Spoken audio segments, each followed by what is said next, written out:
Y naturalmente lo que cantamos esta mañana ha preparado el tema que yo tengo para vosotros hoy. Y especialmente esta última melodía, que es fantástica en cuanto a melodía y buena en cuanto a letra. Y que dice: ya no vivo en un mundo con temor, soy hijo de Dios. ¿Lo crees? ¿Lo experimentas? El mundo lo necesita. No solamente que sepamos que podemos vivir sin temor los creyentes y que podemos levantar nuestros ojos al cielo y decir como Pablo: ya no hay ninguna condenación para los que estamos en Cristo. Esa gente ahí afuera no sabe de esto y lo necesita. Y el gran desafío del libro que hemos seguido, yo lo he leído con mucho detalle, con mucho cuidado, ese desafío final sobre que Dios nos tiene aquí con un propósito, la misión, llevar el Evangelio, proclamar el Evangelio. Me dije muchas veces: ¿por qué al final? Si teóricamente casi debiera estar al principio, pero hay una razón fundamental.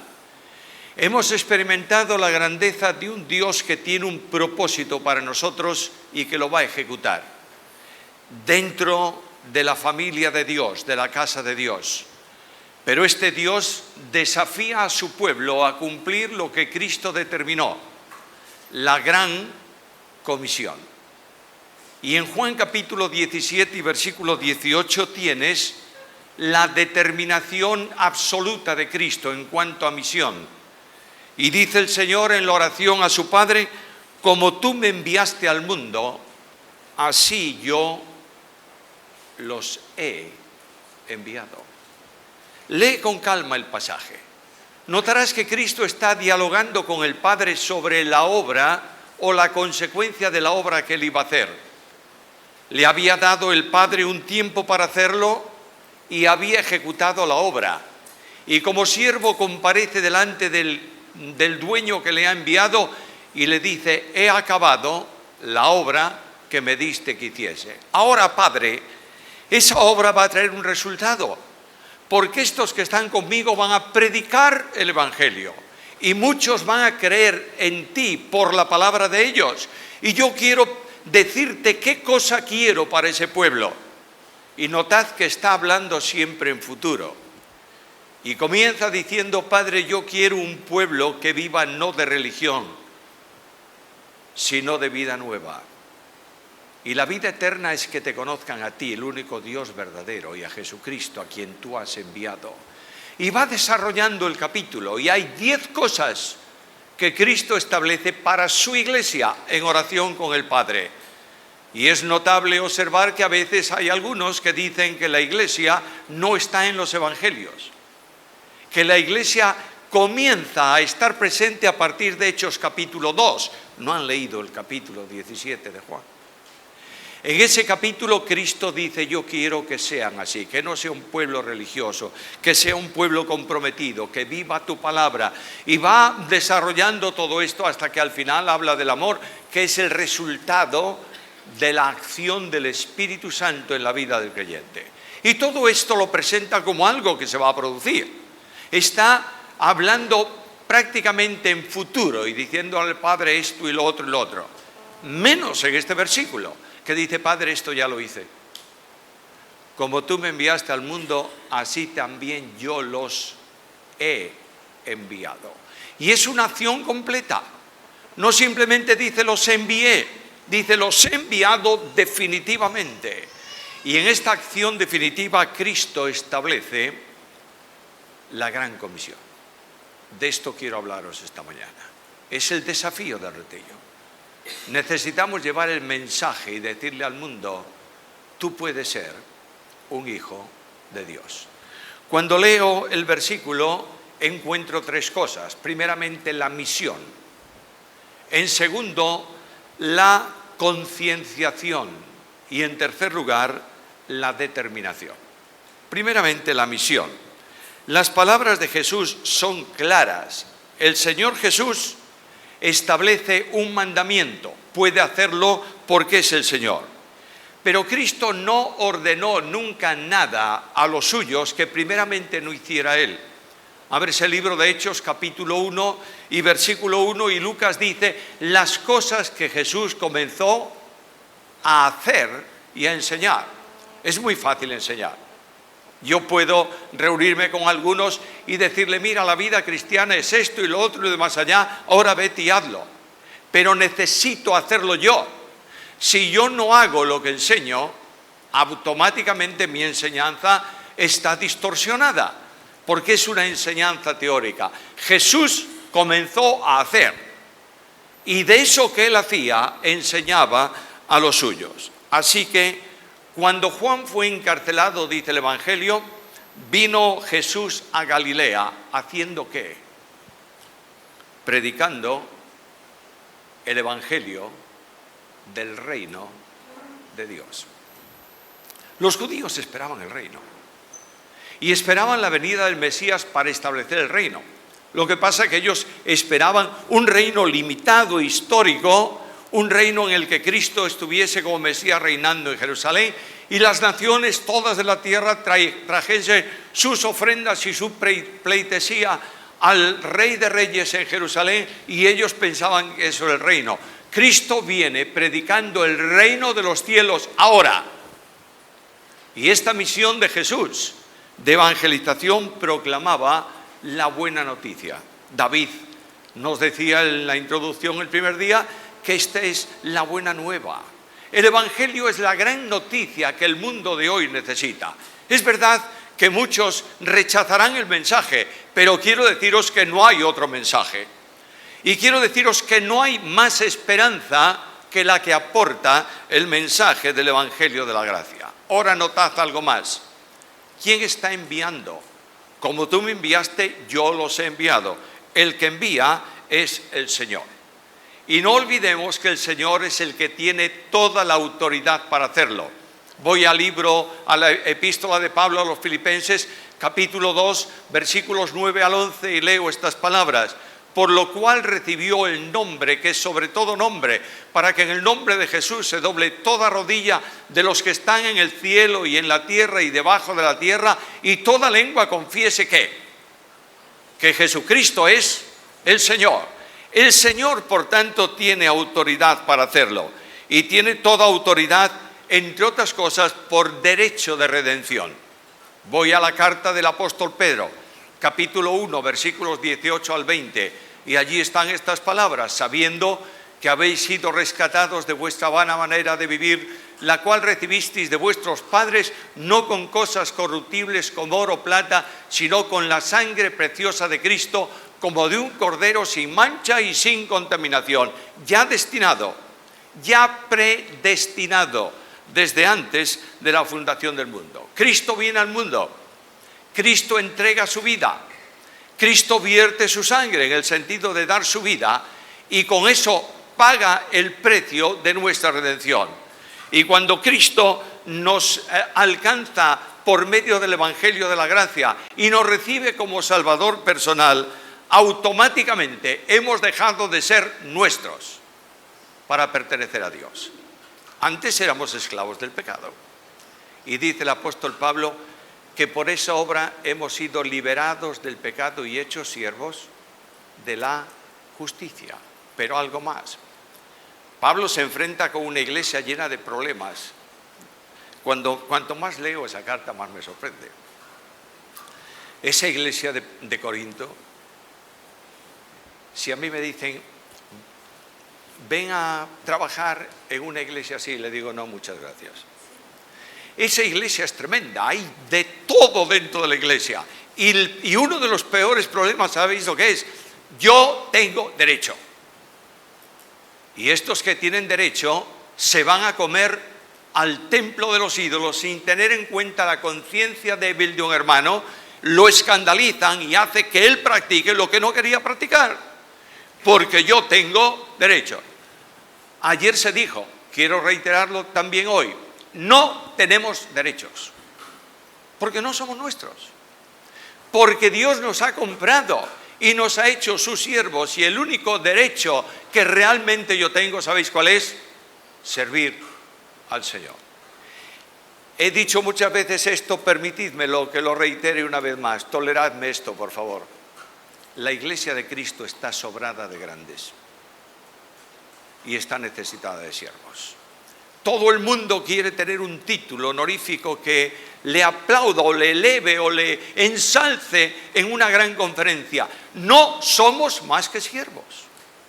Y todos somos iguales porque todos somos siervos. Y las distinciones es simplemente el ejercicio de un don que no es el tuyo. Y el éxito del ministerio no es tuyo, es de la gracia. Por tanto, la gloria toda del ministerio es del Señor. Ahora, Dios establece, Cristo establece esto no solamente como Señor, sino como soberano supremo. ¿Dónde está Jesús? Bueno, la Biblia dice que ha ascendido a los cielos. Hebreos dice que traspasó los cielos. Y es enormemente interesante eso. Porque no es que subió y se sentó en el cielo, es que traspasó, pasó los cielos todos y se sentó a la diestra del trono de Dios, de la majestad de las alturas. Porque el trono de Dios no está en el cielo, está sobre los cielos. Y este soberano Señor dice a quienes son siervos por su gracia estas palabras. Pero gracias a Dios que aunque erais esclavos del pecado, habéis obedecido de corazón a aquella forma de doctrina a la cual fuisteis entregados y libertados del pecado, vinisteis a ser siervos de la justicia. Es la determinación soberana de Dios. Dios te liberó, no para que vivas como quieres, sino para que sirvas a la justicia. Ahora notad esto, por favor. Hay un proceso muy emotivo, al menos para mí, en el establecimiento de la Gran Comisión. Primero, Cristo nos da el ejemplo. ¿Y viene haciendo qué? Predicando el Evangelio. Segundo, Dios envía a los discípulos que estuvieron con Él en prácticas de evangelización y los manda de dos en dos con una misión específica. Predicad el Evangelio. Tercero, Cristo establece la Gran Comisión y la establece a tres niveles para que entendamos bien el alcance de la misma. El primer nivel es haced discípulos. ¿En dónde? En todas las naciones. Mateo capítulo 28, versículos 18 al 20. Y ahí habla de omnipotencia y de soberanía. Por cuanto recibí esta autoridad, con esta autoridad, id ahora a las naciones y haced discípulos, bautizándolos en el nombre del Padre, del Hijo, del Espíritu Santo, enseñándoles que guarden todas las cosas que os he mandado. Y para que podáis hacer esto en un mundo miserable, donde el diablo luchará contra la evangelización, he aquí, estoy con vosotros todos los días hasta el fin. A veces tomamos esta frase de Cristo, la sacamos de todo el entorno textual y decimos, bueno, no tenemos que tener miedo porque el Señor está con nosotros hoy. No lo dudo. Creo que es así. Pero el compromiso de Cristo tiene que ver con la evangelización. Para que cumpláis esta comisión, yo estoy con vosotros todos los días hasta el fin del mundo. Algo más, nos da la misión que tenemos que cumplir. Y la misión es muy sencilla.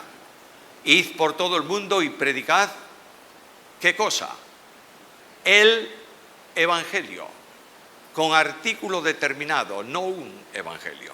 El Evangelio a toda criatura. El que creyere y fuere bautizado será salvo. Pero ahora tenemos ahí todo ese grupo de discípulos que comienzan, 250 hermanos. ¿Quieres algo más? Bueno, los 3.000 del primer día. ¿Quieres algo más? Los 8.000 después, 5.000 más. ¿Quieres algo? Bueno, toda la iglesia de Jerusalén. Ahora, nos vamos a enfrentar al mundo. ¿Y dónde están los recursos para que podamos predicar con eficacia el Evangelio? Escucha la Biblia. Recibiréis poder cuando seáis investidos del Espíritu Santo. Y entonces me seréis testigos. Yo te diría que hoy, que es domingo, vas a llegar a casa. Lo único que tienes que hacer es deshacer la maleta, tirar las cosas a la lavadora y sentarte a ver el partido de la tarde. te invito a que leas con calma, con calmita, el capítulo 1 de Hechos y notarás algo. Los discípulos están interesados en profecía. ¿Restaurarás el reino de Israel ahora? Cristo está interesado en misión. Y les dice, basta de profecía. No os toca a vosotros. Alguien me va a decir esta mañana, parece que tienes últimamente un poco de reparo en la profecía. No, por favor.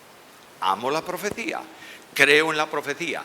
Pero Dios no me está llamando hoy a que investigue la profecía para saber cuándo va a venir Jesús. ¿Sabes lo que me manda? Vete al mundo y predica el Evangelio. Interesados en la evangelización. Ahora, ¿por qué es importante la misión? Bueno, la misión es importante porque es una extensión de lo que Jesús hizo. De manera que si Jesús vino para predicar el Evangelio y yo estoy viviendo a Cristo, no me queda otra opción que predicar el Evangelio de la gracia de Dios. Pero hay algo más. Dios me ha llamado primeramente para ir a Cristo. ¿He ido? Sí, yo recuerdo mi experiencia cuando era un niño y tú debes recordar la tuya esta mañana. Cuando sentiste que de alguna manera Dios te llamaba y te conducía a Jesús. Y has llegado a Jesús y le has dicho en las palabras que tengas, no importa cuáles, Señor, perdóname y sálvame. ¿Y qué ocurrió? Cristo te tomó y fuiste recibido a misericordia. ¿Es verdad o no? Y en ese momento has sentido en la experiencia de un niño que tiene poco lastre que perder o de un mayor con muchos problemas, has sentido la libertad espiritual y has dicho a Cristo, Señor Jesús, gracias. Y Cristo te ha tomado de la mano y no te ha dejado nunca en el camino. Nos invitó a ir a Él, ahora nos invita a ir a otros en su nombre. Y la gran comisión, la vida cristiana es esta. Primeramente voy a Jesús y Cristo me manda ir a otros. Solamente un ejemplo. ¿Recuerdas la historia del endemoniado de Gadara? Ahí tienes el endemoniado. Cristo lo cambia. Y Cristo tiene que salir de la tierra de los gadarenos. Y está la barquita ahí en el borde del mar y Jesús sube con los 12. Y yo me imagino al endemoniado detrás de Jesús. El endemoniado salvo, detrás de Jesús. Maestro, déjame subir a la barca. Permíteme ir contigo. Yo quiero ver tu rostro mañana por la mañana y quiero escuchar tus palabras y quiero sentirme a tu lado. Y Cristo le dice, no, vete a los tuyos, a tu casa y cuéntales cuán grandes cosas ha hecho el Señor contigo. Esta es la misión. Y la barca se aleja. Y el endemoniado salvo queda en la arena. Y ya cuando es un punto en el mar, vuelve tal vez lentamente a su casa. Y ahí en el camino, permíteme dejar volar mi imaginación esta mañana un poco. Ahí en el camino, 2 o 3 o 4 o uno solo de los dueños de los cerdos. Y él se acerca y le dice, quiero contarte algo. ¿Y qué quieres contarme? Quiero contarte de Jesús. ¡De Jesús! Mira dónde están los cerdos por ese Jesús. Y el hombre le mira y le dice, tú no has sentido rugir el infierno dentro de tu alma como lo he sentido yo. Y tú no has sentido ver cómo tus muñecas sangraban por los grillos con que me ataban a las piedras. Tú no sabes nada de lo que es la inquietud en el alma y la angustia en la vida. Yo sí, y sé que el que puede cambiar la vida es Jesús. Lo sorprendente es que cuando Cristo vuelve de nuevo a Gadara, todos le estaban esperando. Un hombre sin teología. Yo no sé cuánto conocería de Biblia ese hombre, no lo sé, pero sabía algo que la teología no puede dar más que intelectualmente, que Dios es el Salvador de los pecadores. Además, la instrucción de Cristo es muy concreta. Vete al mundo y predica el Evangelio. ¿Y qué es el Evangelio? Bueno, Pablo lo define en Romanos, cuando dice, porque el Evangelio es poder de Dios para salvación. ¿A quién? A todo aquel que cree. Un mensaje de salvación. Si es un mensaje de salvación, tengo que decir al mundo que es un asunto divino. ¿Lo decimos? Es decir, la salvación, la Biblia lo afirma, es de Dios. Jonás 2:9, Salmo 3:8, la salvación es de Jehová. Y tengo que decirle al mundo que la salvación no es la tristeza de Dios frente al alejamiento del hombre, es la determinación soberana de Dios antes de crear al hombre. Y lo que me sorprende son las enormes discusiones entre calvinistas de 5 puntos y arminianos extremos. Nunca se pondrán de acuerdo, ni espero que se pongan, porque no hay solución mental para el problema.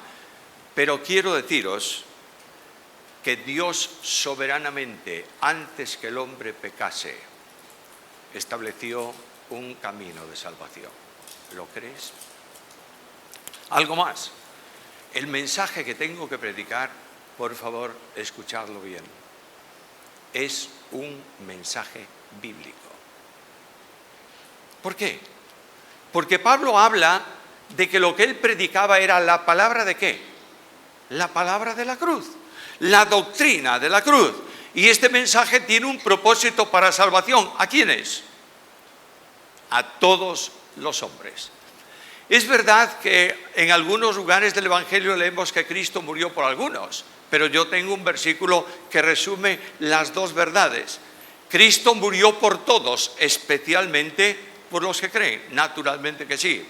La obra de salvación en la cruz no es solo para algunos, es potencialmente para todos. De manera que nadie que vaya a Cristo y busque al Señor para ser salvo, será rechazado. Alguien me va a decir, bueno, tú te olvidas de la elección. No, la tengo muy presente. Y me va a preguntar, ¿y tú crees que algunos han sido elegidos para salvación? Sí, lo creo. ¿Y quiere decir que algunos antes de nacer fueron elegidos para ser salvos? Sí, Señor. Por ejemplo, Pablo dice que fue elegido ¿desde dónde? Desde el vientre de su madre. Y yo digo, ¿y por qué? Bueno, porque Dios es Dios. Pero lo que yo sí tengo muy claro es que frente a la soberanía de Dios, que salva a los que Él quiere, no condena a nadie anticipadamente y le impide a Cristo. Frente a esta enseñanza general está la enorme verdad del Evangelio. Venid a mí, ¿cuántos? Todos los que estáis trabajados y cargados, y yo os haré descansar. ¿Cuántos miles de personas han acudido a Cristo y fueron rechazados? Ni uno. Nadie podrá decir a Dios en el trono blanco al final de la historia, tú no hiciste bastante por mí. Y sigo predicando el Evangelio. Ese sería el punto 1. Yo que soy un hombre de 3 puntos, eso para mí sería el punto 1. El punto 2 sería, tengo que decirte, hombre, que eres un ser perdido y arruinado. Bueno, no nos gusta esto. Claro que no. Y en el mundo de hoy, humanista 100%, no gusta nada. Por eso hay predicadores del Evangelio que dulcifican un poco el mensaje. Y se produce lo que yo llamo el Evangelio light. ¿Tú sabes lo que es una cosa light? Vas a un bar, una Coca-Cola, light o normal. Yo le llamo normal. Yo digo, no, la light es anormal, tráigame una Coca-Cola. Con todo su parafernalia. Cuando la tomo así o no tomo la Coca-Cola. Mantequilla light. Mantequilla light. Quiere decir, ¿y qué es light? Que no tiene grasa. Que no tiene grasa la mantequilla. Todo no es mantequilla. Porque la mantequilla es la grasa de la leche, ¿sí o no? Y yo sé que hay muchos argumentos y el azúcar light y no sé cuántas cosas más. El gran problema es el Evangelio light. Y el Evangelio light es aquel Evangelio que no dice al hombre, eres incapaz de superar tu problema personal por ti mismo. El Evangelio de la gracia habla de la condenación del hombre y no se menciona mucho eso en el púlpito de hoy cuando se predica el Evangelio. Escucha, Pablo, la paga del pecado es Está ahí. Esto lo dice Dios en su palabra. Y tengo que hablar a la gente de que Dios ha abierto un camino de redención, que Dios interviene en el problema del hombre, que Dios envió a su Hijo, que Dios le encomendó a su Hijo la misión de dar su vida por mí en la cruz del Calvario, que en la cruz del Calvario Jesús el Señor no solo muere en favor de los hombres, sino ocupando el lugar de los pecadores. ¡Oh, qué bendición tan grande! Yo miro mi vida y me doy cuenta que a lo largo de mi vida hay baches, fracasos, problemas, miserias, que no tengo ningún derecho de acercarme a Dios. Pero levanto mis ojos y miro la cruz y digo, gracias, Señor, porque ya no hay deuda que pagar. Tú la pagaste ocupando mi lugar. Algo más, ese evangelio, después de hablar de la obra de Dios y de la ruina del hombre, abre la puerta de la gracia. Escucha la Biblia. Porque por gracia sois salvos por medio de la fe. Y esto no es de vosotros, es un regalo de Dios. No es por obras para que nadie se gloríe. Cristo murió. Y la única manera de ser salvo es en un acto de fe. Me sorprende ver cómo se va introduciendo mucho en nuestra teología un asunto que no es bíblico. Que para ser salvo tienes que hacer dos cosas: creer y arrepentirte. Yo lo oigo muy a menudo.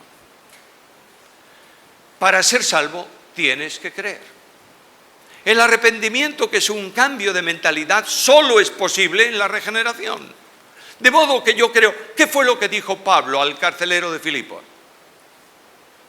¿Qué debo hacer para ser salvo? ¿Qué dijo Pablo? Cree en el Señor Jesucristo y serás salvo. Y Dios llama a la fe. Y la fe no se deposita en un precepto religioso, ni en una síntesis teológica. Se deposita en el Salvador. Y todo aquel que cree recibe perdón de pecados y vida eterna. Déjame volver a enfatizar esto. Cristo murió por todos. Pero algo más, no puedo bajarme del púlpito así. No puedo dejar eso ahí y decirle a la gente que me escucha, ahora, ¿quiénes quieren creer? Hay algo más. El Evangelio proclama la regeneración del pecador. Escuchaba el testimonio de Nicolás. Eso de Nico, Felipe, que está allí atrás, sabe lo que era el Nico. El Nico era un hámster que tenía Felipe. Y ese Nico salió un día de la jaula y se fue a dormir adentro del órgano que yo tenía en casa. ¿Y sabe lo que hizo? Me rolló todos los cables del órgano y me costó un dinero repararlo. No sé por qué no se electrocutó, pero vamos, ahí estaba.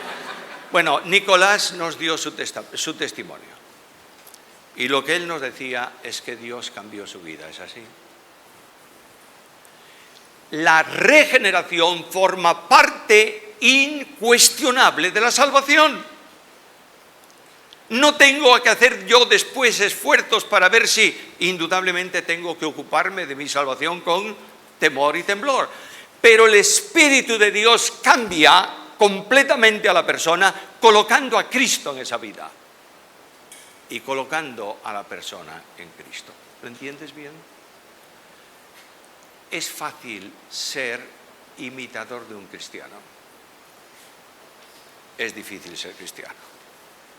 Y a veces me hablan de, mira, este creyente, mira lo que hizo, mira cómo vive. Primero, no descubramos problemas de los demás. Segundo, no todo el que me dice, Señor, Señor, entrará en el reino. Quiere decir que hay creyentes que se llaman así, pero no han nacido de nuevo. Gente regenerada por el poder del Evangelio. Ahora, tengo un problema muy serio. ¿A dónde tengo que predicar el Evangelio? ¿Al mundo o no? ¿Y tú te das cuenta que para el mundo la cruz es locura? ¿Te das cuenta de eso o no? Entonces lo mejor que puedo hacer es modificar un poquito la doctrina de la cruz. no hablar de la muerte de Cristo ni de la sangre redentora. No, porque eso molesta al mundo de hoy. Pero hay otra cosa, y es que el Evangelio de la gracia va a estar en un lugar donde el hombre se opone abiertamente a la obra de Dios. Y donde Satanás es el príncipe que maneja esa multitud. Y donde la gente no tiene un corazón dispuesto para entender ni para aceptar a Dios. Este es el mensaje que tengo que predicar en un mundo contrario a Dios. ¿Qué hago? Predica el Evangelio, punto final. El problema mío es predicar el Evangelio. El problema de Dios, si puedo decirlo de esta manera, es salvar a las personas. Hermanos míos, no queremos gente convencida. Queremos gente convertida. Y solo con un evangelio bíblico es como Dios salva a las personas. Segundo, tengo que tener concienciación. ¿De qué? De que la evangelización no es una opción, es un mandamiento. Ahora os mando, id a las naciones y predicad el evangelio. No hay opción. Y la concienciación para cumplir la misión tiene que ser bastante amplia. Todos tenemos necesidad de estímulos para hacer las cosas, ¿verdad? ¿Sí o no? Claro. Si alguien de la iglesia viene y me dice, Samuel, ¿tienes tal libro? Yo le voy a decir, sí. ¿Me lo prestas? No. Te invito a un café, ven a mi casa, siéntate ahí y ahí tienes el libro.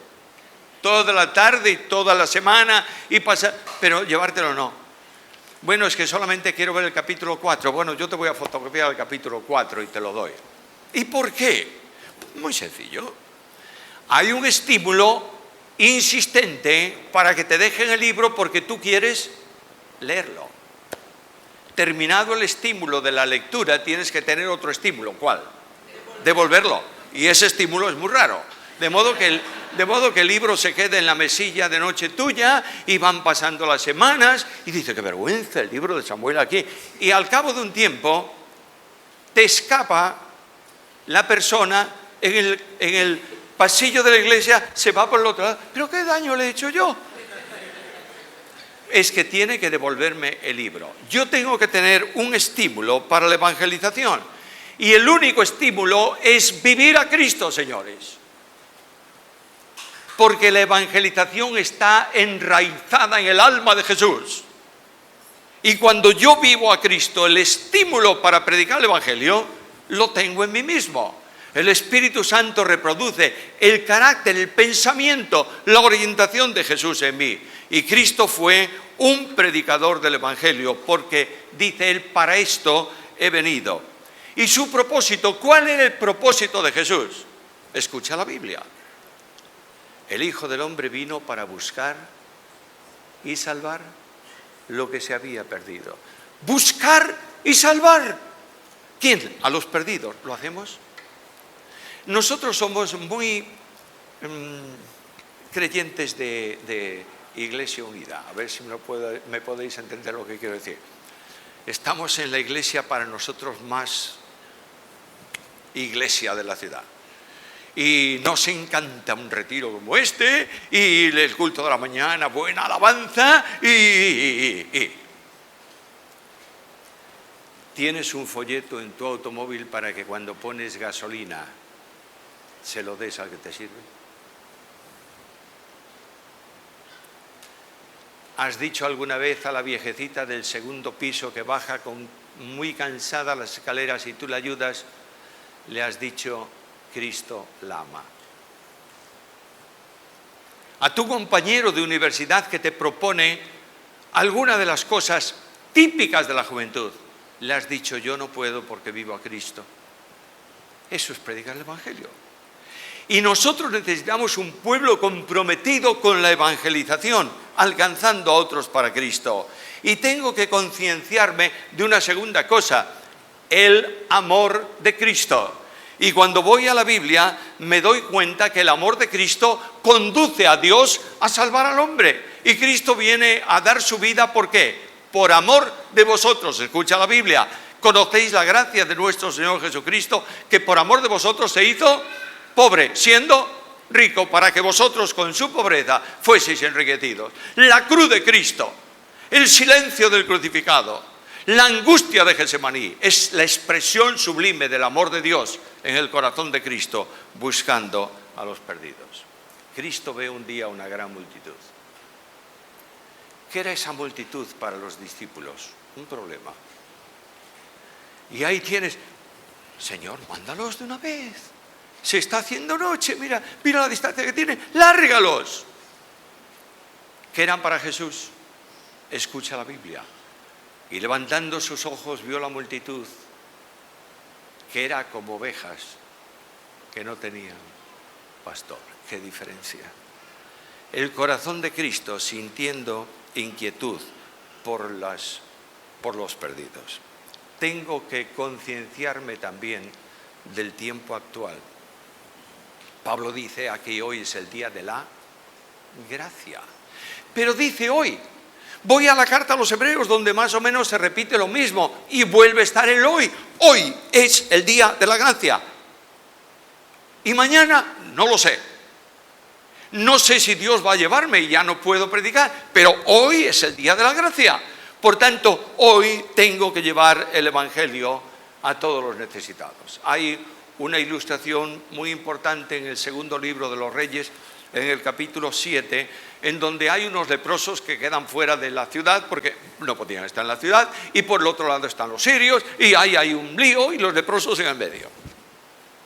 Y de pronto ellos van al campamento de los enemigos de Israel. A ver, si nos matan, pero si nos dan de comer, pues mira, hemos ganado algo. Y llegan allí, todo el campamento vacío, riqueza, y comen y cogen cosas y demás. Y uno de ellos dice, no está bien lo que estamos haciendo, porque hoy es día de gracia y nosotros callamos. Y dice, vamos a decirle a los de la ciudad que Dios tiene una provisión para él. Mis hermanos, me emociona tremendamente esto.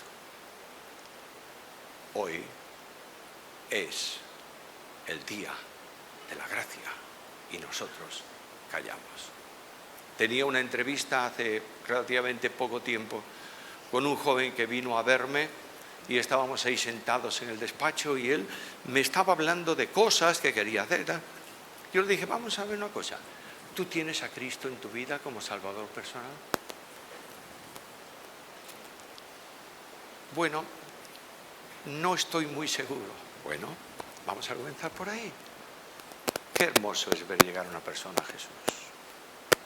Qué bendición tan grande cuando llegas a lo mejor después de años de un ministerio en algún sitio y viene una persona y te da un abrazo y te dice, yo he sido convertido cuando usted predicó aquí hace 4 años. Bueno, bendito sea Dios. Pero no me importa el número que he alcanzado. Lo que me importa es que lleve el Evangelio de Jesucristo y alcance a algunos para Él. ¿Sientes la concienciación del tiempo actual o no? Tienes que prepararte para la evangelización. Primero, si el mensaje del Evangelio es un mensaje bíblico, ¿qué tienes que hacer? Leer la Biblia, conocer la Biblia. Y vuelvo a preguntar lo de siempre, ya estáis cansados de esta pregunta. ¿Cuántos de los presentes están leyendo la Biblia entera todos los años? ¿Cuántos tienen un plan de lectura que cumplen? Porque todos tenemos, a primero de año todos tenemos un plan de lectura. Y hay que leer 3 capítulos diarios más o menos. Pero hoy me olvidé. Entonces, ¿mañana cuántos tengo que leer? Y resulta que mañana 6 tengo tantas cosas que lo haré pasado mañana. ¿Cuántos tienes que leer? 9. Ya se acabó el plan de lectura. Leyendo la Biblia permanentemente. ¿Conoces la Biblia o no? Lamentablemente, tristemente, a medida que están pasando los años, se estudia menos la Biblia. Te voy a dar un dato. Escuela Bíblica de Escrituras Online, con un cuerpo de profesores muy bueno. Este año hay solo 18 alumnos de España. El resto son hispanoamericanos. ¿Qué pasa? ¿Sabías que la última estadística que hay es que en un año se cierra una iglesia evangélica en Europa cada 10 días? ¿Lo sabes? Cada 10 días una. Y yo te invito a escuchar algunos de los discursos, porque no son predicaciones, que encuentras en internet. Y verás al predicador usando como mucho 20 minutos para hablar de temas sociales. Y estimular a las personas a que tú vales y tú puedes, hermanos míos amados. Dios no bendice mi palabra, Dios bendice la suya. Y en el momento en que la Biblia desaparece del púlpito, se pone como pretexto, automáticamente la iglesia deja de ir en triunfo. Porque solo la Biblia da luz al camino y es el instrumento para redarguir los corazones. Quiero terminar. Tenemos necesidad de orar por la evangelización. Lo estamos haciendo. ¿Estamos sintiendo la angustia en el alma de los que se pierden y oramos por ellos? ¿Practicamos una oración de intercesión por los misioneros que están viviendo en países lejanos? ¿Sabes cuántos son? ¿Cómo se llaman? ¿Sabes de sus necesidades? ¿Tienes conocimiento de esto? Dios me manda orar. Hace muchos años, cuando el Ejército de Salvación comenzaba a funcionar en condiciones, un joven oficial de la Escuela del Ejército de Salvación, vestido con su uniforme recién estrenado, iba al cuartel del comandante mayor del Ejército de Salvación, fundador del Ejército de Salvación, y se presentaba y le decía: quiero que usted me asigne la tarea más difícil porque quiero demostrarle que yo estoy preparado para cualquier cosa.